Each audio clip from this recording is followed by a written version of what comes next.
महमूद रशीद साहब, आपने बात भी सुनी, वो कह रहे हैं लुटेरे हैं जो मुल्क को मिलकर लूट रहे हैं, ये भी जवाब दें। इसके साथ साथ चार्जशीट के पॉइंटर्स पे बात करूंगी, ज़हीम कादरी साहब उसका जवाब देंगे। लेकिन एक सवाल आपसे और ये कि ये चार्जशीट महमूद रशीद साहब आप नून लीग के खिलाफ ही क्यों लाए, पंजाब हुकूमत के खिलाफ ही क्यों लाए, पीपल्स पार्टी के खिलाफ क्यों नहीं लाए, वफाकी हुकूमत के खिलाफ क्यों नहीं लाए? आप इसलिए, अगर आप इलेक्शन की तैयारी कर रहे हैं, इलेक्शन सिर्फ आपने पंजाब में लड़ना है?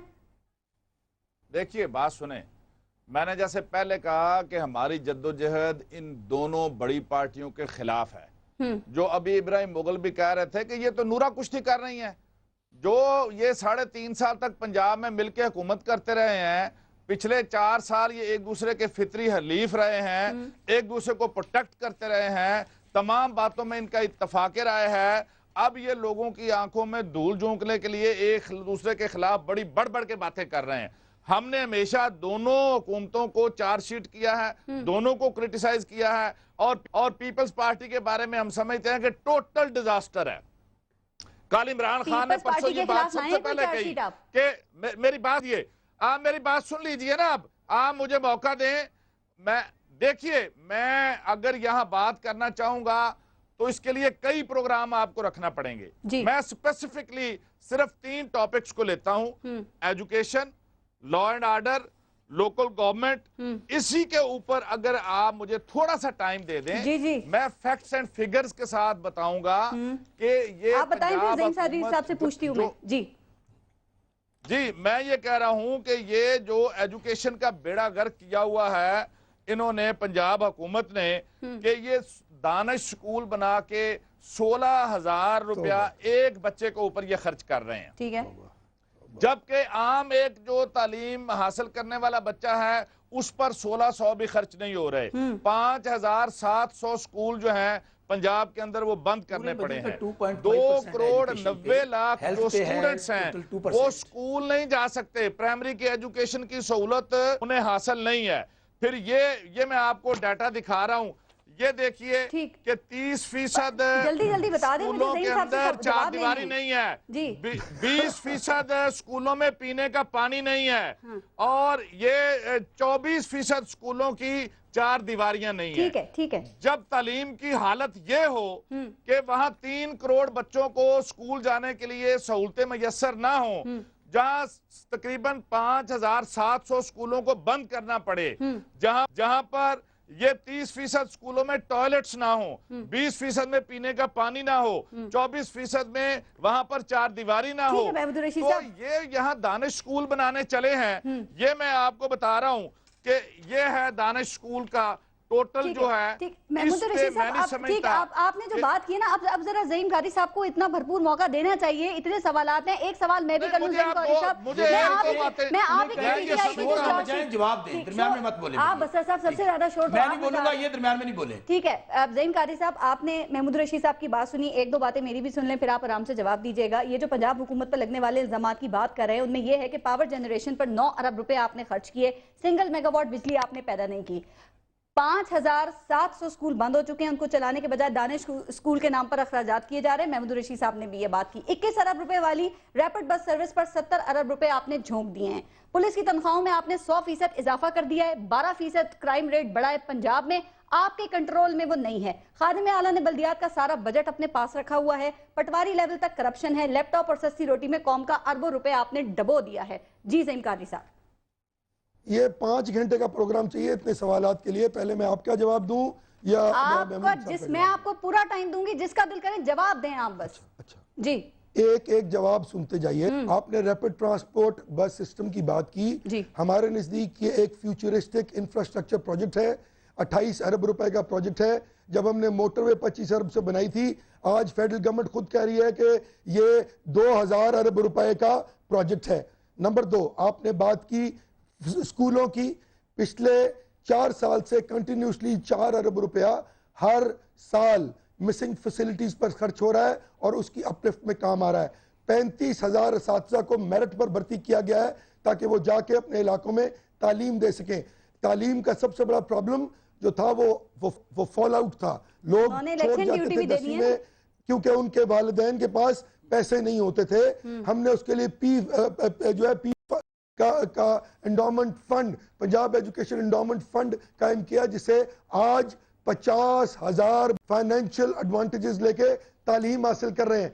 आपने दाने स्कूलों की बात की, बीबी दाने स्कूल का प्रॉब्लम यह है कि तहरीक इंसाफ को इसलिए बुरा लगते हैं कि वो तालीम फरोश माफिया बीकन हाउस और सिटी स्कूल जो नहीं चाहते कि इस मुल्क के गरीब से गरीब तर बच्चों को उस आला तालीम तक रसाई हासिल हो लेकिन सके। सलीम कादी साहब, जितना पैसा आप लोगों ने दानिश स्कूलों पे खर्च किया है, आप बंद स्कूलों को खोल देते, सिर्फ 8 या 9 दानिश को स्कूल। सुन लेना, फोटोशूट सुन लेना, उसका जवाब सुन लेना। माइंडसेट है जो ज्यादा 8 अरब रुपए के 8 अरब रुपया दानिश स्कूलों पे खर्च किया है, जबकि 24 अरब रुपया अभी तक लोग सलाब में फिर भी सलाब बोल में रहे सलाब में गिरे होते हैं। अच्छा, आप इनसे अच्छा, सुन फोटो लीजिए। बनवाते सुन ले, ज़हीम कारी हैं। साहब, लोग बात मर रहे हैं, नहीं बिजली करनी। लोड शेडिंग मैं इसके बाद आपकी ये तरफ सर्कस आ रही लगा के हूं। मीनारे आपको भी पाकिस्तान में इतना ही बैठे मौका हुए हैं। मिलेगा। जी ज़हीम कारी साहब, 8 अरब रुपए में दाने स्कूल बन रहे हैं 12, ठीक। और 4 अरब रुपया सालाना मीन्स 16 अरब रुपया अभी तक मिसिंग फैसिलिटीज पे खर्चा जा चुका है। बिजली की बात की तो मैं कहता हूं डूब मरने का मुकाम है कि अगर बिजली का जिम्मा कोई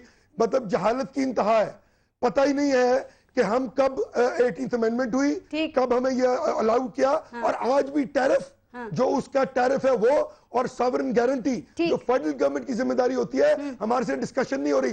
फिर भी हमने आज 1600 मेगावाट के एग्रीमेंट किए, वो भी ऑल्टरनेटिव एनर्जी पे। इनकी तरह हमने आईपीपीज लगा के कमिशाई, हमने तौसा की अपलिफ्ट पे 280 मेगावाट, ठीक है। और सरगोदा में कोल की 280 मेगावाट और विंड के 280 मेगावाट पे काम किया। बिल्कुल देना है। हमने हमारा ये सारी राइट है, गलतफहमी हो रही है। हमारा ये राइट है कि हमने अब बारी ब्रेक की है। साड़ी वाली गाजी एक भरोता ब्रेक। डैम बनाया था, पूरी दुनिया ने देखा था। ठीक है। एक वेक्टर वाटर रिजर्वोयर अच्छा, मैं ब्रेक जो ले बना लूं? किसी पॉलिटिकल गवर्नमेंट में, वो गाजी भरोता था। याद कीजिए उसको। ब्रेक अगर आज ले, वो ना होता पानी भी तो पिलाएं पीपल्स भाई पार्टी को। वाले और आईपीपीज लगा के कमीशन खा जाते, अरबों रुपए की कमीशन खा जाते। फिर जिस तरह इन्होंने खाई है रेंटल पावर में। ज़हीम कारी और साहब, ये आप बराबर ये जितने कमीशन वज़ीर माफिया आज़म है। पाकिस्तान में नहीं है। आप पे वो तो जितने पूरा इल्जाम टेररिस्ट काम कर रहा है। इल्जामात लगाए गए थे, वो सारे उन्होंने मुखर करार दे दिए। आपके पास कोई सबूत नहीं है। आप नून लीग पे इल्जामात लगा रहे हैं, उन्होंने क्लियर किया ना, कोई सबूत है आपके पास? मैं सबूत के साथ बात सारे करूंगा। बोगस। मैं सारे सबूत से बात करूंगा। इल्जामात। अब इनका अच्छा, अब ये बोले मैं दरमियान में नहीं बोला। इनसे सिर्फ ये पूछ ले, नहीं, आप इनसे सवाल कर रहे हैं कि राजा रेंटल कौन है? यार आप सबर करो ना, मैं आपका चेहरा दिखाऊं। इन्होंने कहा जी कि हम लोगों ने राजा बड़ी रेंटल बताओ ना। ट्रांसपेरेंट है। सिर्फ इन्होंने रैपिड बस सर्विस के अंदर, चूंकि ये बड़े टेक्निकल चोरियों के बादशाह हैं, इन्होंने पहले आपको याद है कि पीली टैक्सी में बैंकों के बैंक खा गए। अभी इन लोगों ने सस्ती रोटी में 32 अरब रुपए का, और ये इनकी जो ऑडिटर जनरल रिपोर्ट पाकिस्तान की रिपोर्ट है, सुन ले जरा। पंजाब फूड स्टैम्प प्रोग्राम में 14 अरब रुपए, सस्ती रोटी में 35 अरब रुपए। सबर करें यार, आप बात और ये जो आपने बलदैकी दारों की बात की, 150 अरब रुपए का वहां घपला किया है। और अभी राना सनाउल्लाह ने, जो कि कब्जा माफी को पे सरबराह है, उसने कहा कि दोस्त मोहम्मद खोसा साहब ने 2 अरब की करप्शन की है। आबद शेर अली ने कहा जी राना सनाउल्लाह खा गया है, राना सनाउल्लाह का आबद शेर अली खा गया है। इनसे ये पूछे कि आप करप्शन की बात करते हैं, मुझे सिर्फ इतना बता दें, आपकी प्रायोरिटीज ये है कि आपसे अगर तो लाहौर नाम है पूरे पंजाब का, फिर तो मुझे समझ आती है कि रैपिड बस सर्विस 17 अरब रुपया, रिंग रोड 150 अरब रुपया, फ्लाईओवर जहां से शहनशाह मौसम की सवारियां गुजरनी है 4 अरब रुपया। भाई बाकी लोग क्या इंडिया का हिस्सा है? आप जाएं जरा बहावल नगर, पर कैपिटा इनकम आप 10 लाख लोग काम कर रहे हैं लाहौर के अंदर 30,000 पे एक आदमी के ऊपर खर्च हो रहा है, और हमारे एरिया में बहावलपुर, राजनपुर, बहावल नगर, रहीम यार खान 400 या 500 रुपए। और वहां पे हालत ये है, वज़ीर आज़म ने क्यों सबर करें ना यार, सबर करें ना आप।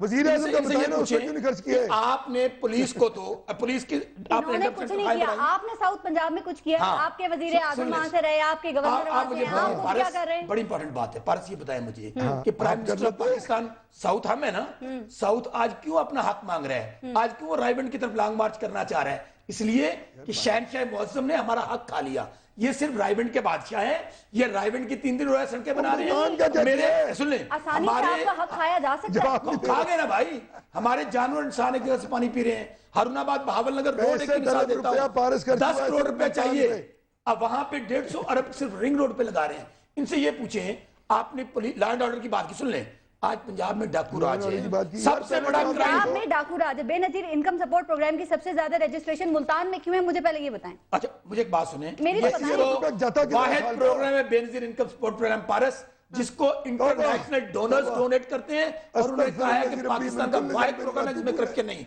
लेकिन इनके प्रोग्राम देख लीजिए ना आप। मुझे अपना मुझे एक बात बताइए कादरी साहब, ये मेरे पास एक रिपोर्ट पड़ी है जो लॉ एंड ऑर्डर के हवाले से पंजाब में 31% क्राइम ज्यादा बढ़ा है। अच्छा, वहां पर भाई तो आपकी सिंध में क्या वाला है? अपने सिंध का तो बताएं। हाँ यही तो मैं बता रहा हूँ। आप मेरे पास एक रिपोर्ट है यार, वो मुलाजा कर लें आप। रिपोर्ट ब्रेक के बाद अगवा बराए तावान, खवातीन पर तशद्दुद, खवातीन के साथ ये भी इसको कंपैरिजन कर रहे हैं सिंध के साथ। मैं वही कर रहा हूँ। मैं वापस आऊंगी तो पहले मैं इब्राहिम मुगल साहब की तरफ जाऊंगी, उसके बाद महमूद रशीद। आप लोगों ने बात की है ना, टाइम मिला है ना ब्रेक लेने दे। ब्रेक लेते हैं, ब्रेक के बाद वापस आएंगे, इसी को कंटिन्यू करेंगे। खासतौर पे ट्रांसपेरेंसी इंटरनेशनल की जो रिपोर्ट्स हैं पंजाब हुकूमत के हवाले से और पाकिस्तान की वफाकी हुकूमत के हवाले से भी, इस पे भी बात करेंगे ब्रेक के बाद।